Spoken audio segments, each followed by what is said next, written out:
So thanks very much for joining us today. And we're going to start off with congratulations first, again. And secondly, we'd love to know about the book itself, please. Whatever you'd like to tell us about this book. Right. So in some sense, this book was in the making for a long time. Although the book was published in 1993, so it's a collection of his Marathi essays, Comrade Sharad Patil's Marathi essays, which were published in different journals and magazines. Some of them were known, some of them were rather unknown. So the book, in fact, can be traced back to 1978, when he founded his own political party called Satyashodhak Communist Party. Now, the whole endeavor was to sort of argue about how does one make sense of caste from within the Marxist framework in the context of India.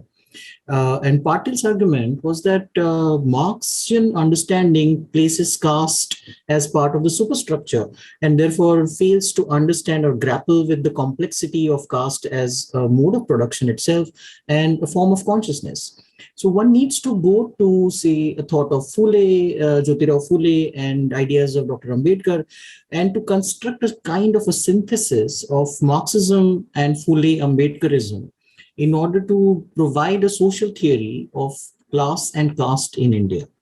So he wrote about a number of essays about this. So the first seed essay was published in a magazine called Navbharat in I think 1980. And then onwards, what happened is that it opened up a debate of a kind. So a lot of people from, say, the Marxist camp kept questioning him about say, Marxism is a philosophy, whereas Phule-Ambedkarism is an ideology. So how can you produce a synthesis between a philosophy and ideology? So Patil opened up a debate about what exactly do we mean by philosophy? How does one define philosophy? So he took the whole debate back into ancient Indian philosophical discourse and discussed a lot of texts and figures, including Buddha, including Charvaka and Lokayata philosophies, Nyaya, Vaisheshika, etc., etc. Then he also argued that Marxism itself is a synthesis of, say, materialism of Feuerbach and Hegel's idealism. So why should Marxism not open itself up for more synthesis appropriate for different locales and contexts? Then on the other hand, Ambedkarites argued that Ambedkar had chosen Buddha over Marx, and Marx doesn't recognize the notion of mukti in a sense of, in a sense of moksha, nirvana.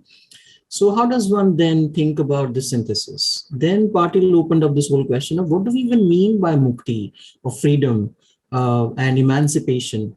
And that debate went in multiple directions from then on. So what is also remarkable about this is that this person is just, in technical terms, is just 12th pass. He then enrolled into GJ School of Arts, being interested in arts and sculpting and painting, and studied on his own. This is a completely self-made, self-studied endeavor. And this also, one has to also take into account the fact that Sharad Patil was never an academician, never really had any of those facilities that many academics enjoyed. So this was also, and simultaneously he was a full-timer, party full-timer initially in Communist Party of India, Marxist, CPIM. From 1964 to 1978, then he founded his own party, and he was continuously working at a grassroots level with, in the northern Maharashtrian region of Khandesh, in particular the district known as Dhule. So while doing all of that, he studied on his own. He studied Sanskrit in Baroda for a number of years with a particular scholar called Manishankar Upadhyay. He learned Pali. So this is a school of its own. It's a strange kind of a scholarship, completely outside of the university space, completely outside of the English educated and that kind of scholarship that we witness at a much higher level in, say, in universities in India. So, and this is not, in some sense, what is unique, what is interesting about this is that this is not an exception. In Marathi, I can name a number of individuals and intellectuals who did, such kind of scholarships entirely on their own, outside the university space. So this is a very remarkable individual. And this book then also, in some sense, as I said, was in the making for a long time, and it culminated in 1993. What is also very interesting about this is that by about 2003, Patil took a complete U-turn and said that I was wrong in supposing that Phule-Ambedkarism can be established as a philosophy of its own. So therefore, I would rather like to synthesize Marxism with a particular school in Buddhism called Sautrantika Buddhism, established by Dignag and Dharmakirti. Because the argument there was that Marxism, which is essentially a science of transforming society, changing society rather than merely interpreting it. But that kind of a change cannot happen unless and until you have a certain account of the mind that perceives this reality. And in order to produce that theory of the mind, one has to go to the Buddhist logic produced by Dignag and Dharmakirti. So that kind of synthesis then becomes a very different sort of a project. However, many of his followers kept wondering about this, deviation of a kind, and kept insisting on the importance of Phule-Ambedkar in the entire discursive space. So it's not that Sharad Patil would discard Phule and Ambedkar. In fact, Phule-Ambedkar would remain very, very significant in the entire endeavor. But yet it's an attempt to expand this framework altogether to make it more pure, philosophically more grounded and more solid, in order to also make it programmatically more strong. Our second question is, you've touched upon this already, but if you could share a little bit more about Sharad Patil himself and the individual who wrote this book and the collection of essays. Right. There are a number of other things that one needs to consider when we're thinking of Sharad Patil. Sharad Patil comes from a Satyashodak family himself, born in 1925, the same year when Marxist Party was founded in India. Incidentally, RSS was also founded in the same year. So he then sort of, there is always this inclination towards a much wider social political vision coming from a Satyashodak family. Then, as I said, he joined JJ School of Arts, and then he sort of began to work with the party as a full-timer. Initially, he was a staff member, the staff artist at the Bombay office of Communist Party. And when he was in jail in 1964-65 during this India-China war, he studied capital quite at length, and in fact identified an arithmetic mistake that was made by Marx in Capital. He sent those papers to Comrade Randive, and who was aghast by this and remarked that this Sharad Patil is probably going to go beyond Kosambi. And that's also very similar remark can also be found about Patil from people like Comrade Dange. So Sharad Patil emerged as a very, very kind of eclectic, original kind of an intellectual who was asking some fundamental questions about epistemology of Marxism, programmatics of Marxism, its understanding of the Indian social reality at some fundamental levels. One of his other important arguments was that most Marxists at the beginning of Marxism in India somehow come from upper castes or upper stratas of the society. And therefore one needs to sort of, and somehow they fail to understand the true antagonism, the true contradiction in Indian social structure, which is between the Brahmanical and Abrahmanical systems of thought. And therefore one needs to engage with Phule and Ambedkar and the whole tradition of critique of the Vedas and Brahmanical systems of thought. So what is also interesting is that he produced another book that he wrote was called Towards an Abrahmanical Aesthetics.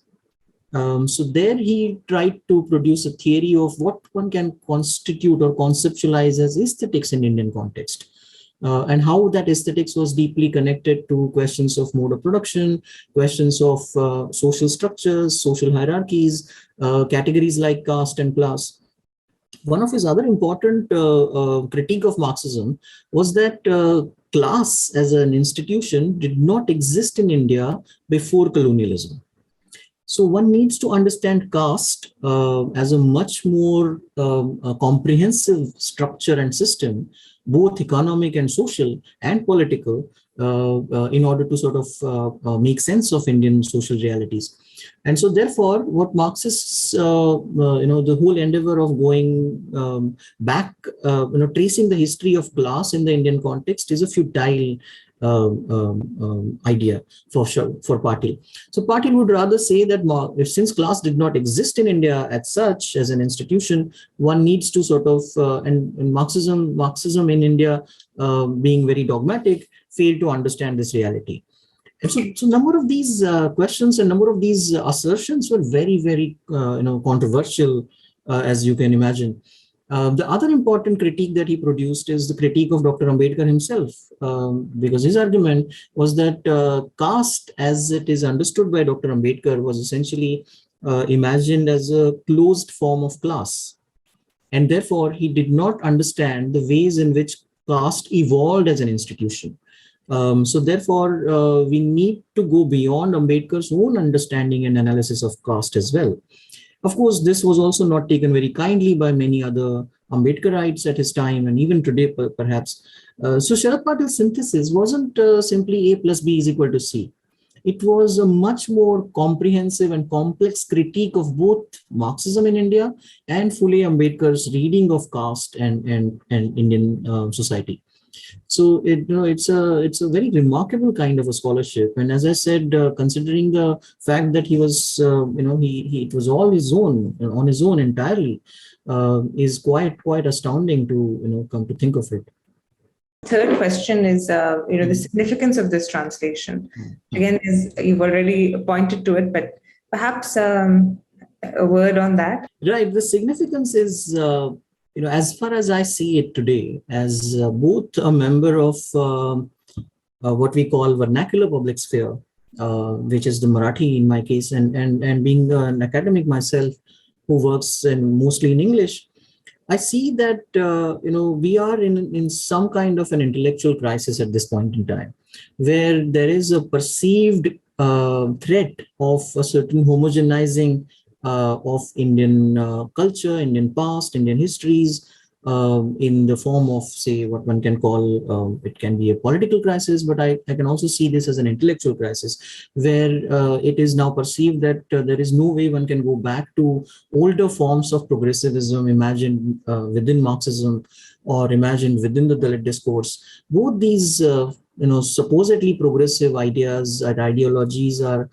in some or the other kind of crisis at this point in time.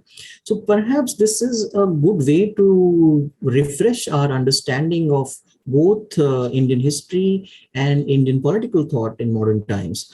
And if Marxism and critique of caste and this whole question of emancipation, apart from any ideological issues, I think what we are all concerned about to a good extent is the question of emancipation and true inclusive politics at large. So perhaps Sharad Patil would actually allow us to think beyond the specific frameworks within which we tend to function. Marxism is a framework, or Ambedkarism is a framework, can be expanded, can be thought of in a very new light, through Sharad Patil. And I think this is, I also would like to say this very, very clearly, that I do not want to translate this book in order to defend Sharad Patil's ideas. That there is by no means I am, a follower of Sharad Patil as such.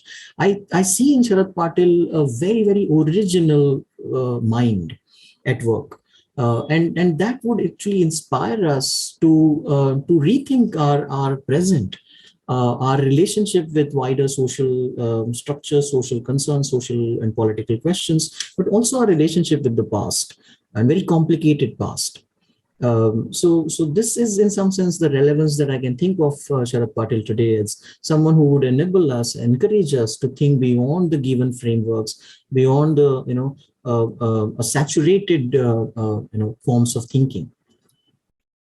I think you expressed that very well as a sharply original mind at work. Yes. I think that really comes through. And this sort of radical reimagining is perhaps precisely what is needed in this intellectual crisis. And I also agree with you that I think what we are terming a political crisis in many ways is actually an intellectual crisis, and there's a lack of that radical capacity. So yeah.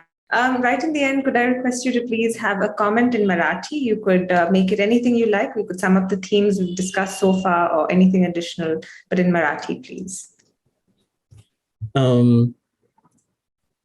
Marathi वैचारिक परंपरेमध्ये शरद पाटलांचं स्थान हे अनन्यसाधारण मानायला हवं.